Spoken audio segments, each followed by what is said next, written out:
Okay, good. You made it. You're physically here. 75% of the work is done. And for those who aren't physically here, you almost made it. They have made it. Remotely, they have made it. So welcome everyone to India 2020 session 2. Maggie's behind her. Too good. Too unbearable, too wonderful, any of those. And I'm coming behind you, so don't forget that. I'm I'm not done. I'm only halfway through. I know we were asked to do this not at the same time. Namaste. Namaste. Okay, so we're going to start off by doing individual introductions. And I'd like to start off with welcoming those who are on the remote broadcast at this time. So Anoop, who do we have? Let's see, we have Lakshmi, Elliot, Christina, Carlo, and Ani, Usa, Wendy, Rebecca, and Meta. Okay, so these people are up at some ungodly hour to watch, and then a lot of people come in later because it's 13.5-hour difference in the US. Okay, so how we're going to do introductions is we're going to start with Erica, and I just ask that you, first of all, you'll need the microphone. Angela, thank you. You just stand up, give your name and where you are from, and then pass it on to the next person. And look at the room when you do that. Not slowly. Now. Look at the room. 30 seconds max. Not 30 seconds. Greetings, Earthlings. everybody. I have 30 seconds. Erica is my name, and trouble is my game. I'm from Washoe, originally from New York. Thank you, Erica, and it is not 30 seconds. Jesus Christ. Hi, everyone. I'm Shakini, and I live in London, Ontario, Canada.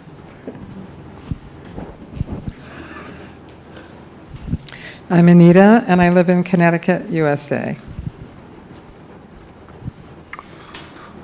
I'm Rasmus. I'm from Sweden, but I don't actually live anywhere except here right now. Thank you. Pass it. No, let's go to behind you. We're going to do one side at a time. Thanks, Rasmus. I'm Dick, and I live in the Netherlands. I'm Jikke, and I also live in the Netherlands. That's great.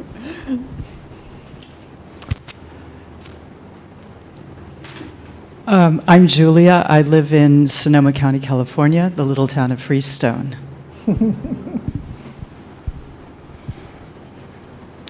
I'm Kajsa. I live in Stockholm, Sweden.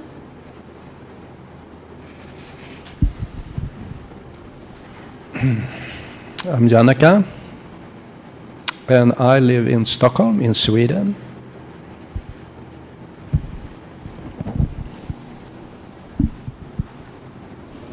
Hi, I'm Amanda. I'm from Toronto, Canada. And where do you live? I don't live anywhere.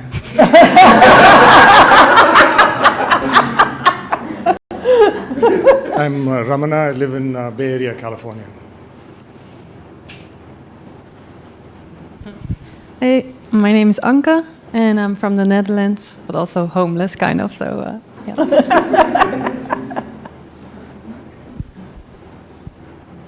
My name is Boridas. I'm from Poland, and I live currently in Tiru. Oh, Tiru. Hello. I'm Saraswati, and I live in Washoe Valley, Nevada. Hello, my name is Pelle. I live in Stockholm, Sweden. I'm happy to be here and to be with you, all of you. I'm Maggie. I'm from California. Also live on Misfit Island with no one else.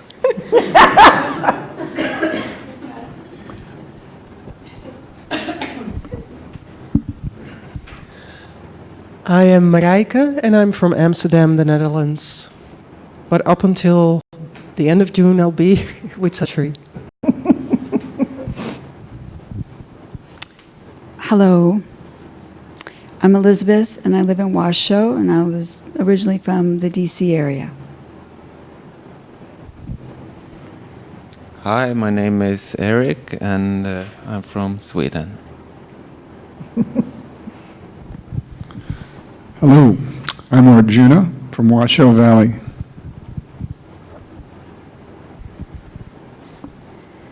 My name is Susanna, and I'm from the Netherlands. Hello, I'm Alan. I live in Toronto, Canada, some of the time.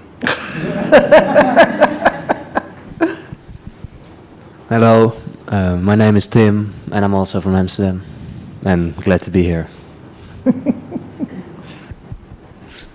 Hello, everyone. My name is Michiel. I am from the Netherlands, and I used to live in Amsterdam, but for this month I live here, apparently. Perfect. Hello, everybody. I'm Marit, and I come from the Netherlands. Hello, I'm Angela, and currently I'm here living, originally from Massachusetts, and after this returning to Washoe Valley. Okay, good evening, everyone. My name is Heidi, and I'm from Toronto, Canada.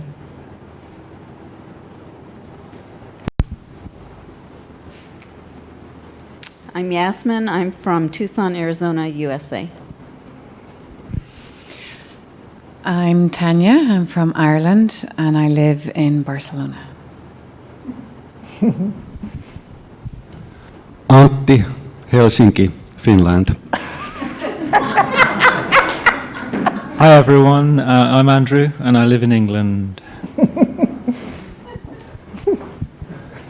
Hello. Hi. Annalisa from the San Francisco Bay Area, California. I'm Satyapriya and I live in Washoe Valley.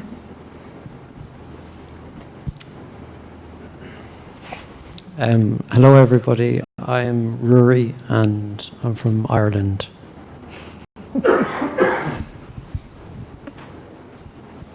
Hello, my name is Claudine and I'm living in London.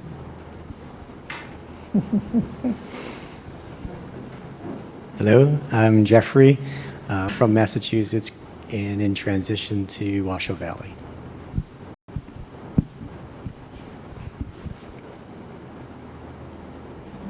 Hello, everybody. I'm Kirsty. I'm from the UK. Hi, everyone. I'm Hugh. I'm from Aotearoa, New Zealand, and I live some of the time there and most of the time in southeast Queensland, Australia.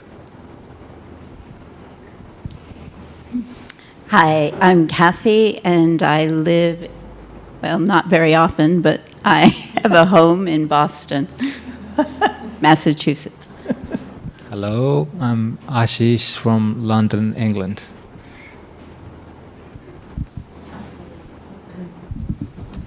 Hi, I'm Anoop. I follow Satri and Satchmai around like a lost puppy.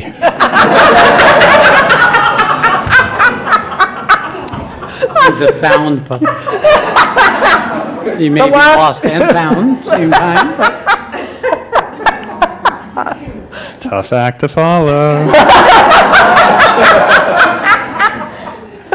I'm Sawdoss from Washoe.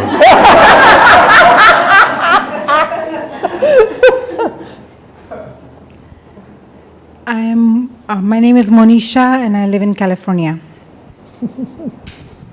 I'm Usha and I live in California. Hello, everybody. My name is Prem, and I live in England, London.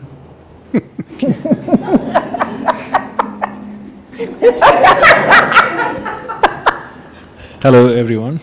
I'm Suresh. I live in Durban, South Africa. Welcome. Hello. Hello, everybody. And my name's Nora. I'm from Ireland. Okay.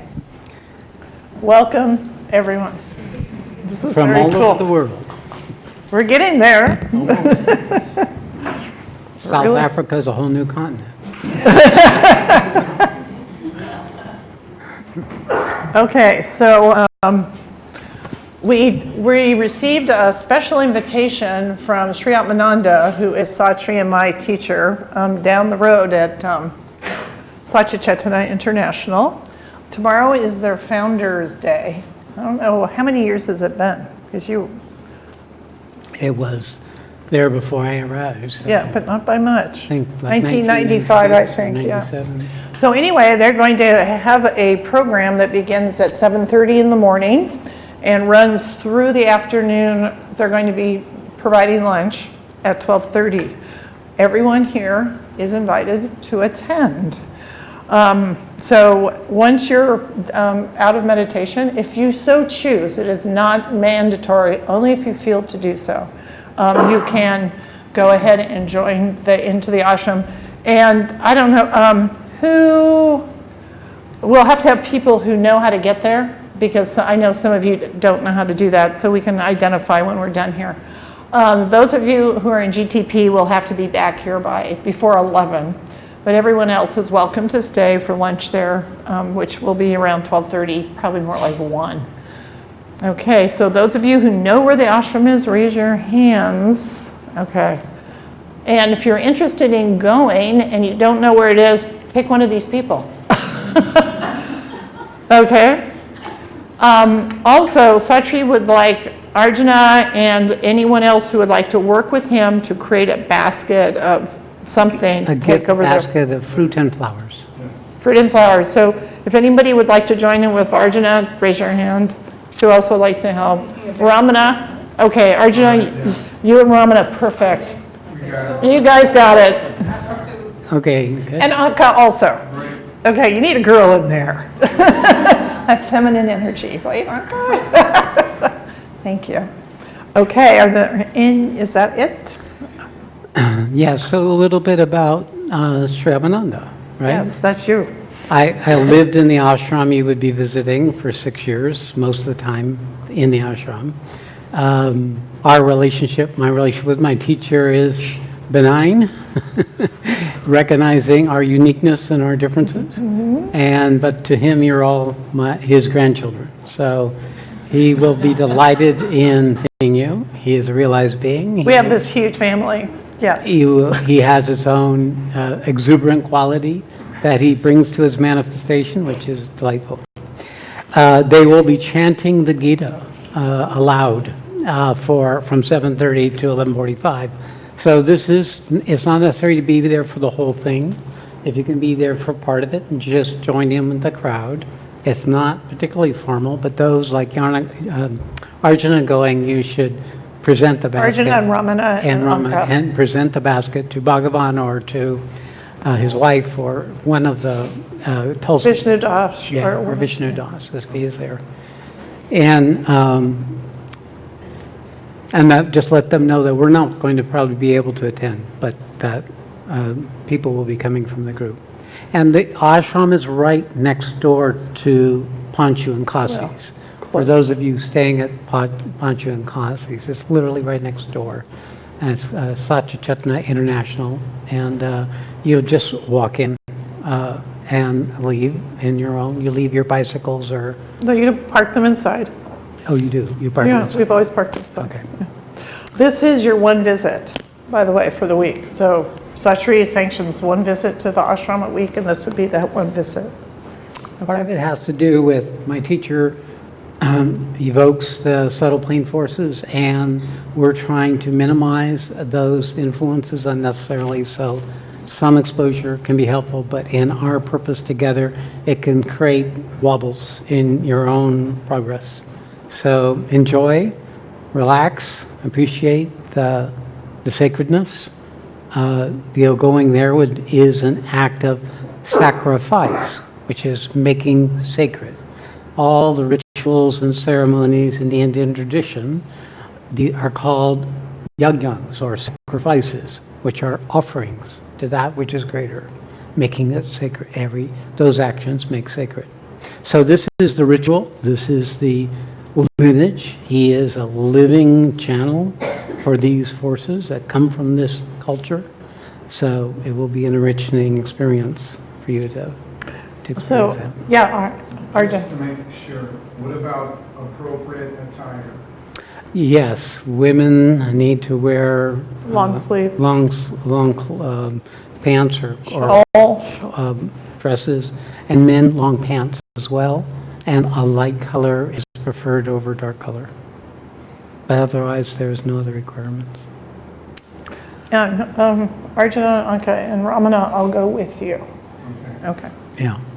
And you may want to speak to those who hang around, so let's just see what happens. You may be there. You can only handle so many people, but I'm sure he'll be delighted. Okay. Are there any questions? There's one thing I wanted to add that we didn't bring up earlier. We've decided to put aside 2 days, the second week and the third week. It would be just before a satsang for us all to come together into the room and do a check-in as a group. And Sachi won't be part of that, but those of us who are on the team will run the room. And it's for you to bring any questions, any thoughts, any comments, whatever shows up in the room for your opportunity, because we don't have that many opportunities to come together like this to have a free talk. So it would be that. So that's going to end up, there's already going to be a calendar change. Okay. Can you adjust your microphone? It's hard to hear you. Is it hard? Sounds very loud to me. I was just going to say. It's better. Some more. Some more, they want a little more boost, a little more kick. Get more of that feedback. Okay, so at some point it's going to be noisy. All right, is that better? I can try to speak up, Yeah, but, no, I think it's better. It was closer to my oh, I see. So I'm trying to But keep he it keeps up there, having to but adjust it. It's won't not really stay. perfect. Yeah, see, it rolls See, it keeps down. going. You'll see.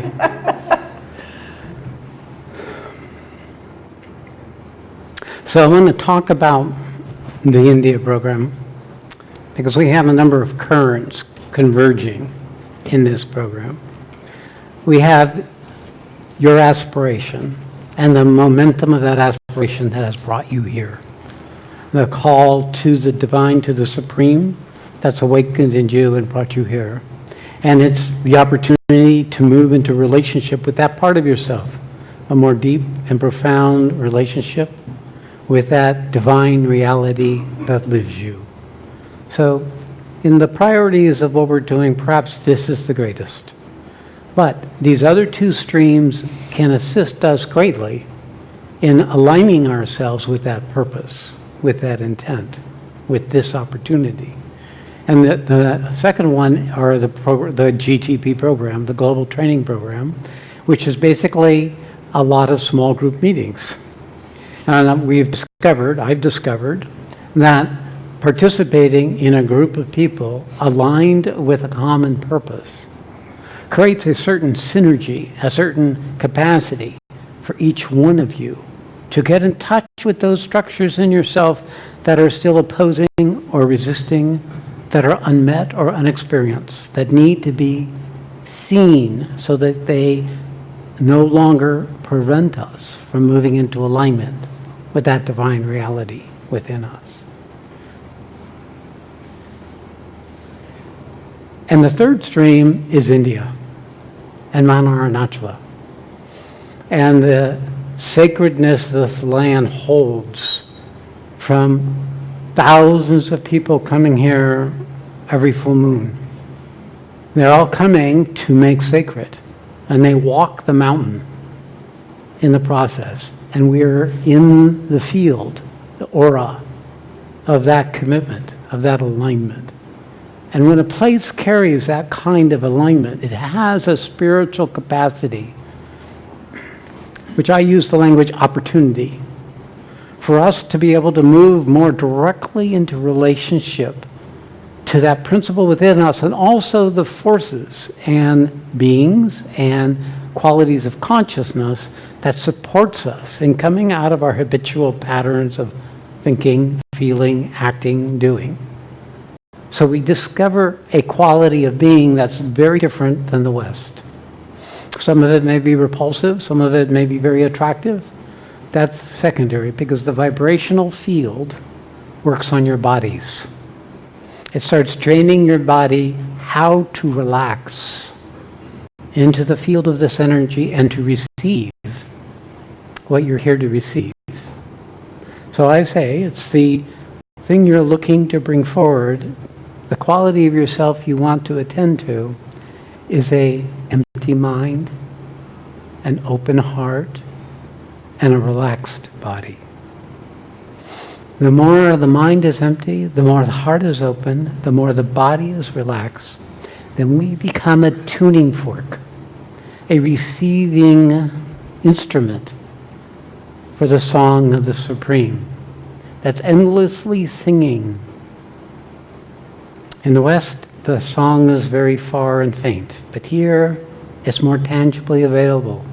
And what does it sing? It sings to the archetypal foundational structure of our physicality, of our lived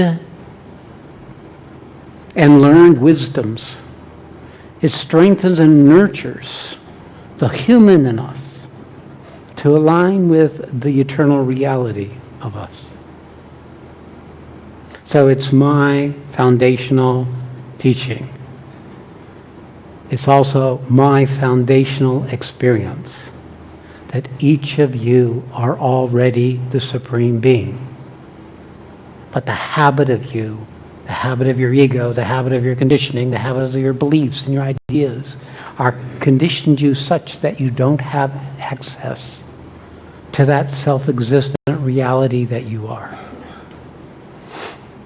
In fact, every time we take an action like gathering together here in India for a program like these, you align yourself through those actions with coming out of the shroud of your human embodiment. And in the process, awaken that inner authority, that inner wisdom, that inner strength and capacity to come into existence as that principle that we're naming the Supreme Being. That is the source of you, the core of you, the part of you that was never born and the part of you that never dies. This is not an abstraction for me. There is no vagueness in this system. It is what awakened me. It is the process I went through. It is the journey mapped by the Bhagavad Gita. The stages of those journeys bring us into a deeper and more profound and more direct and real, lived relationship with that. Spiritual path is lifetimes of seeking, of longing, of struggling, of finding, then losing, of grief and glory. We're in an interlude right now in this lifetime, but the uniqueness of this time is we can speak in an articulate way with each other, linked throughout the world, that can support us in understanding and recognizing what it means to be a human being, what the opportunity that awakens for us when we awaken and we discover that quality of what we are and come out of who we are.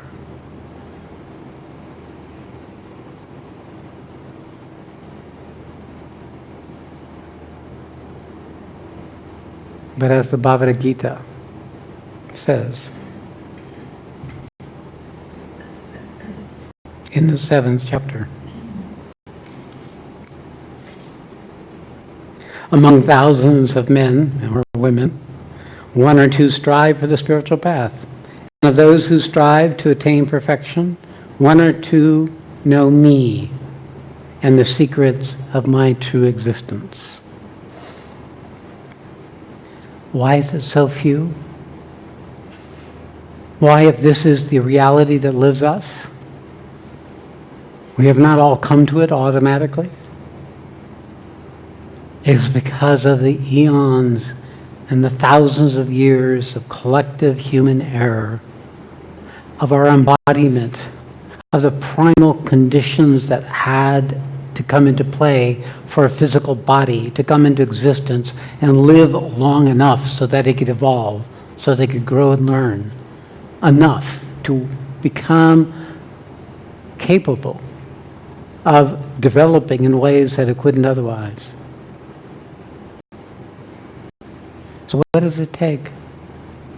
It takes a complete and total dedication of all of yourself so that what you've awakened to can become real for you. And what is this alignment? What is this focus? What is this consecration? It's what you put your attention to. The more you attend to something, the more you make it real. When you attend to that quality that the Gita says as me, that divine supreme being, essential quality of yourself, the more real that becomes in any one period of your lives. But if we attend elsewhere, if we let our attention go here or there, or be driven by patterns and habits of our desire or our fear, our reactions and our preferences, then this quantum of attention cannot accumulate enough force to push us beyond the thresholds we would not otherwise cross. It often happens, and it may very well happen to many of you here in India, that you will encounter the resistance to the next transition. Now, this resistance may not just be in your mind. It may not be in your human psychology. It may even lie in the cells of your body.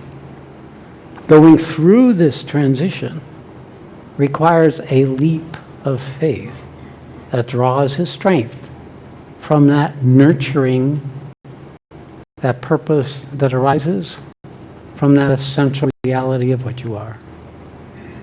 So this is why we try to make this program a container, a vessel, and that can hold the forces as they build, so that we can more readily and quickly recognize that the darkness that's arising, or the resistance that's arising, or the reactivity that's arising, or the inclination to get distracted and disperse yourself in other directions are contained, are reduced.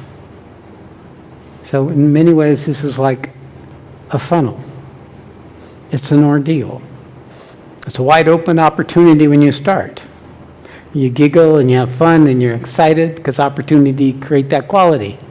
But the opportunity will at some point become a challenge, a test. It'll start testing your ability to stay aligned with your purpose.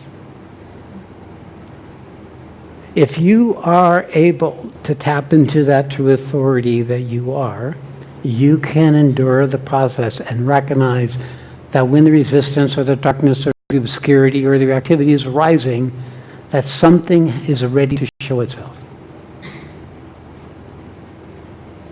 If you stay with it without believing a story or letting it overtake you or distract you or find yourself diverted into a negative conversation about yourself or a projection onto others that is really a reflection of what's going on in you, the more you can make it through that transition, that membrane that separates you from the next stage of your unfolding.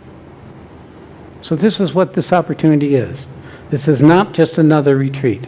This is not just another good time where you get high and then you go back home and you dissipate it. This is a cumulative momentum that for those of you who are aligned with this opportunity may take years to get the skill, the recognition of the process, and be able to tolerate the pressure and the challenge and the difficulty that it requires of us. until we're capable of shedding all those things that we cling to, that we hang on to, where we're determined to have our way, our own self-will, and we can discover this quality of being, this freedom of being that can surrender to these things as they unfold as a recognition of something in yourself that's been hidden, not yet fully expressed or met. And there's nothing to do with these things but to know them and to recognize them and to let them go.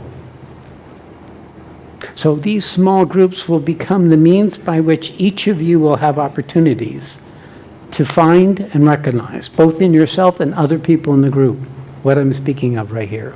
These challenges and tests, these expansions that come after you make it through the transitions, and these contractions that occur before those transitions, and to find yourself in each other.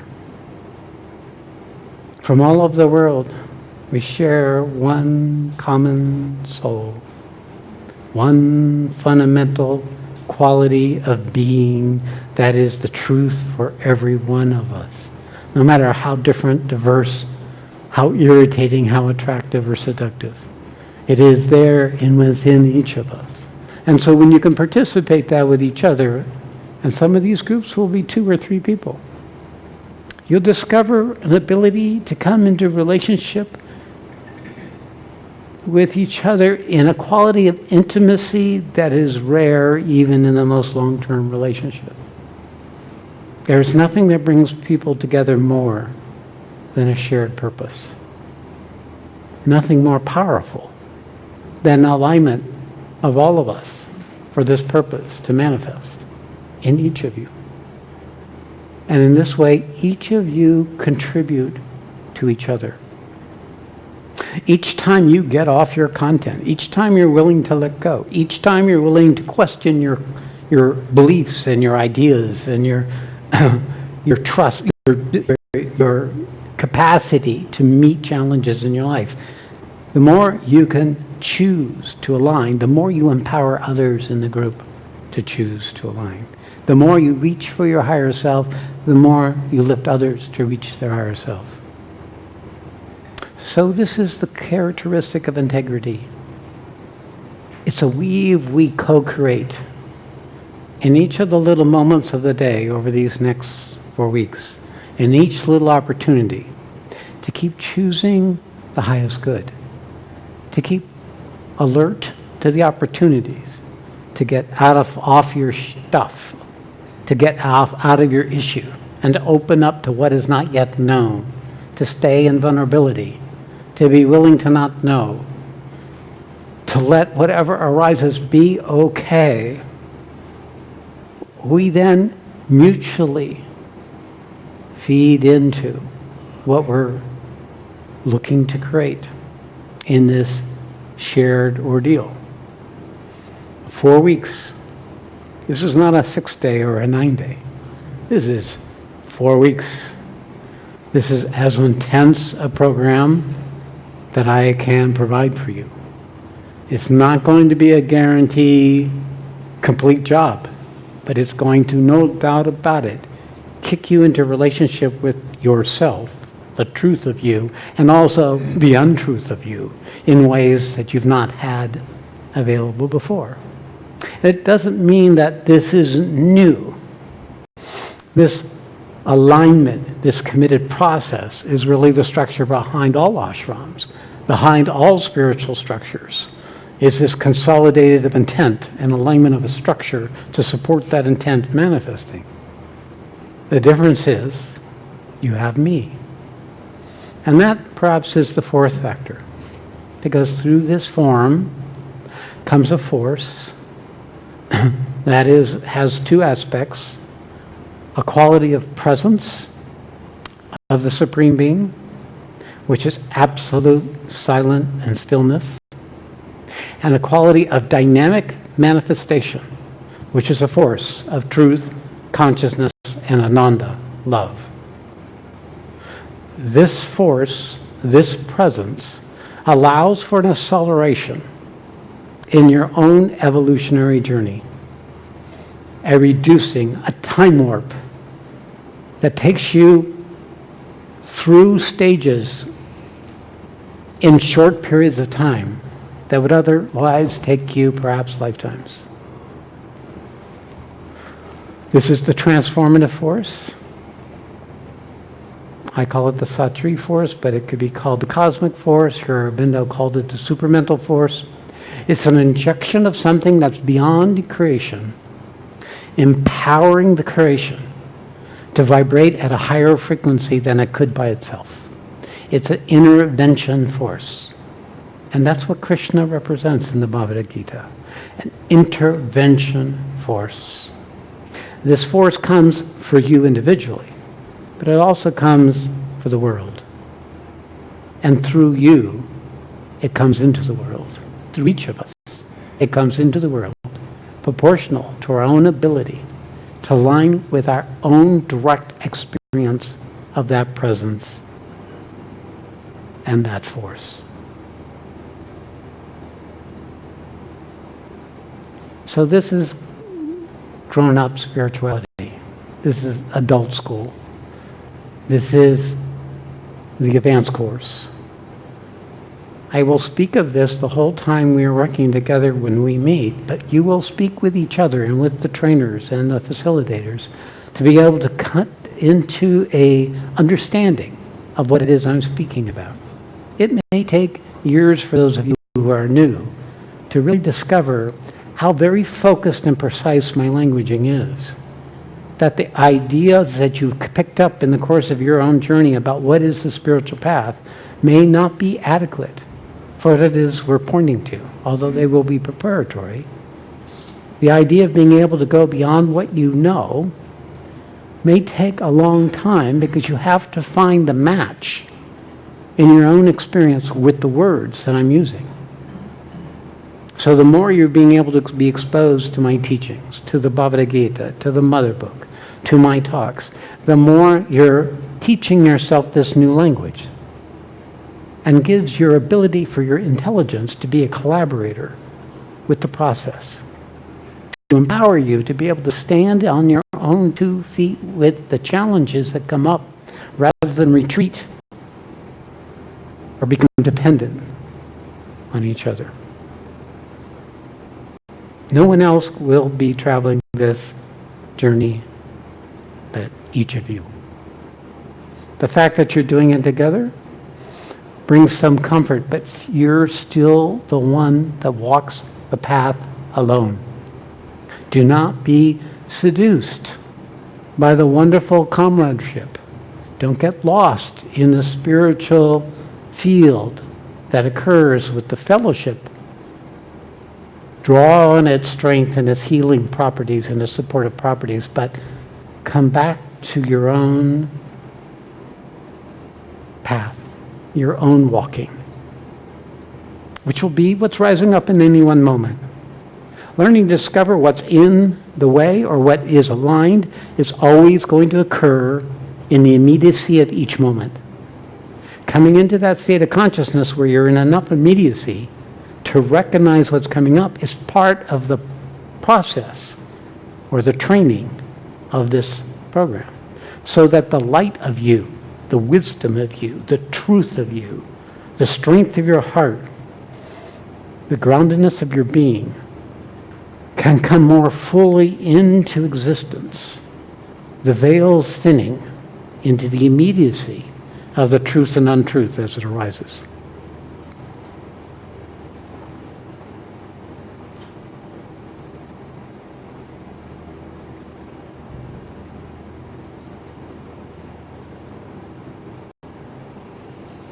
It's not necessary to understand my words. Feel my words. Feel the transmission. Notice what's happening as you listen to this. What's it calling up in you? If your mind is telling you something, it's not that. Something in your heart, something in your body, something in the field of consciousness you are. That's what can receive this. Pay attention to that, because that's nurturing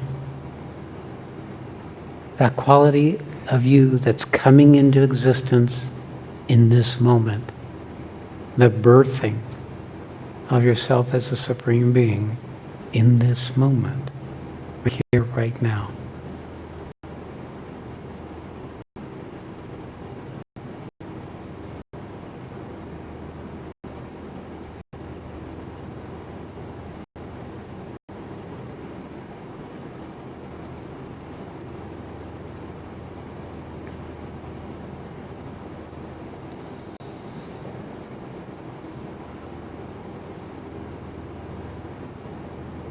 It's always an invitation. An invitation to honor the structure, to honor the intent that put this into place, to honor the sacrifice of those who are holding the structure.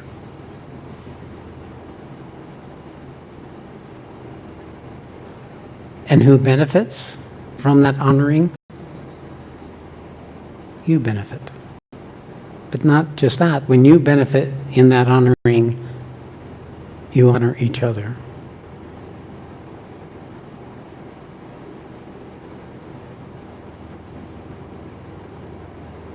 Love without sacrifice always comes and goes. Love with sacrifice always comes and grows. When we honor, we're loving. When we respect, we're honoring. And we're honoring, we're loving. Love and honor and respect are all vibrations of the same principle.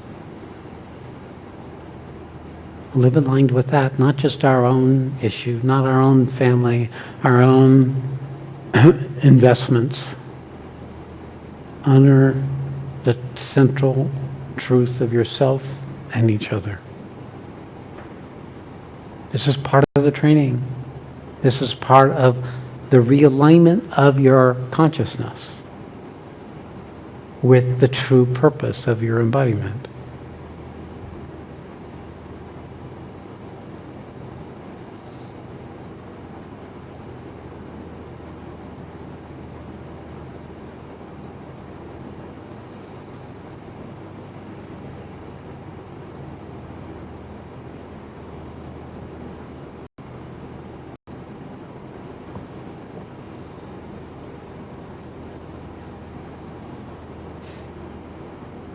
So what's here right now? What's in this room right now? What's the quality of presence? Can you feel this? Can you sense it?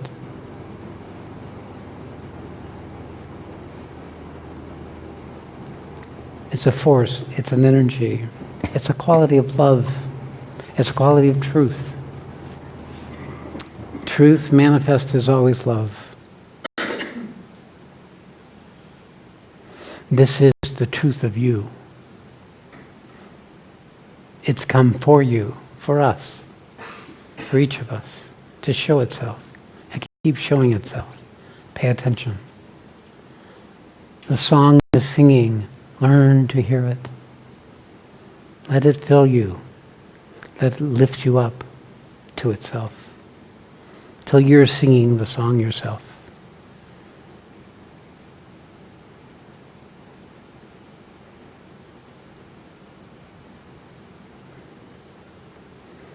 Okay, there you have it.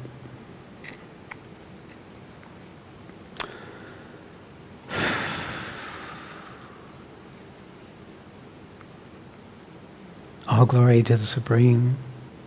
May truth manifest.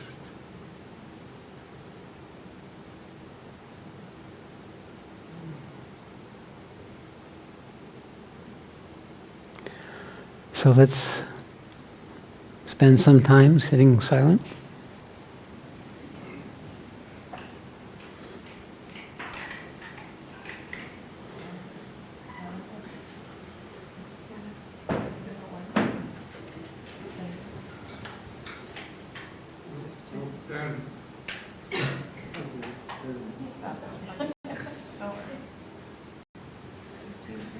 So just 15 minutes.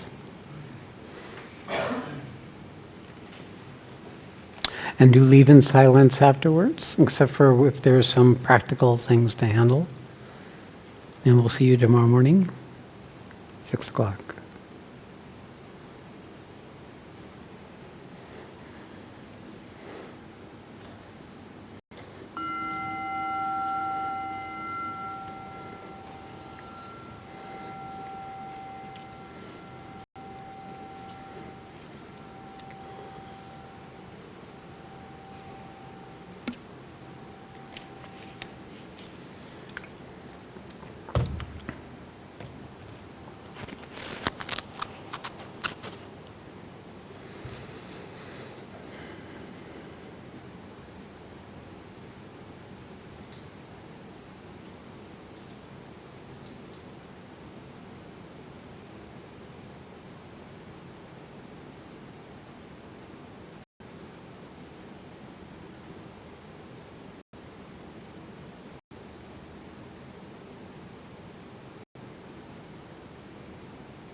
Hari Om Tat Sat. Hari Om Tat Sat.